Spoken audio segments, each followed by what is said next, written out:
Hypocrites are cowards. They reveal their true colors in times of difficulty. Hypocrites are very fond of their comfort. Since they are insanely attached to this world, they are terrified of death. If all the conditions and means are in their favor, then they act together with Muslims. So long as their interests are not harmed, they lay low and stay small among Muslims. Even if it is hard for them to do so, they even face up to doing many things they do not want to do for the sake of appearing to be one of them. They do not want to perform their daily prayers, but they do. They do not want to do good to Muslims, but even though it pains them to do so, they do good when the situation calls for it. They even occasionally serve Islam if it comes to that point. But if there is any pressure, difficulty, or hardship put on Muslims by unbelievers, they instantly start to make gain and loss calculations.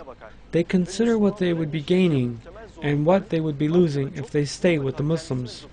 And they take into account that the possible hardships awaiting Muslims would more or less touch them as well. That is one of the greatest fears of a hypocrite, because it is themselves that they value more than anything in the world, and this would hurt them. Right at this point, they decide to leave Muslims.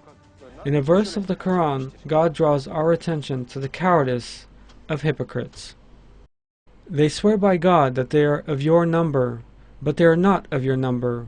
Rather, they are people who are scared. Living on the path of God and participating in an ideological struggle on the side of the truth requires courage in the face of ordeals.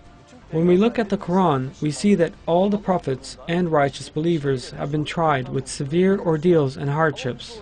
All these difficulties daunt hypocrites because at the time of hardship, there are many topics one needs to relinquish. When Muslims are faced with hardships, they sometimes sacrifice their possessions, sometimes their comfort, sometimes the time they spare for doing sports, or even for sleeping. They sometimes make sacrifices about their clothes, sometimes about their food, and sometimes they sacrifice all of those. Each of these sacrifices is a pleasure for them. But the hypocrites who have devoted all their lives to this world find this very difficult and terrifying. That is why when the hypocrites face difficulties, they try to find another place for themselves to seek refuge in.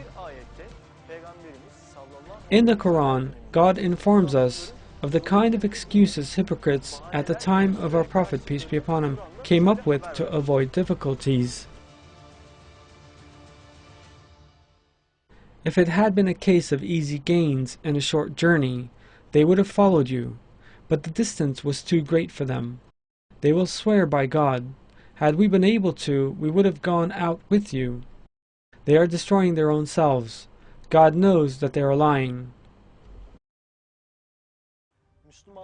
The times of difficulties, hardships, and trials Muslims face are actually very valuable times in which the hypocrites reveal themselves and show their true colors. They might camouflage themselves among Muslims for many years, but when they meet a challenge on the path of God, they instantly show their true colors. Every threat, injustice, pressure, or slander faced on the path of God is an honor for Muslims. For a hypocrite, on the other hand, that would almost mean giving up this world. Accepting such a situation would mean their giving up their hypocrisy, which they would never ever do.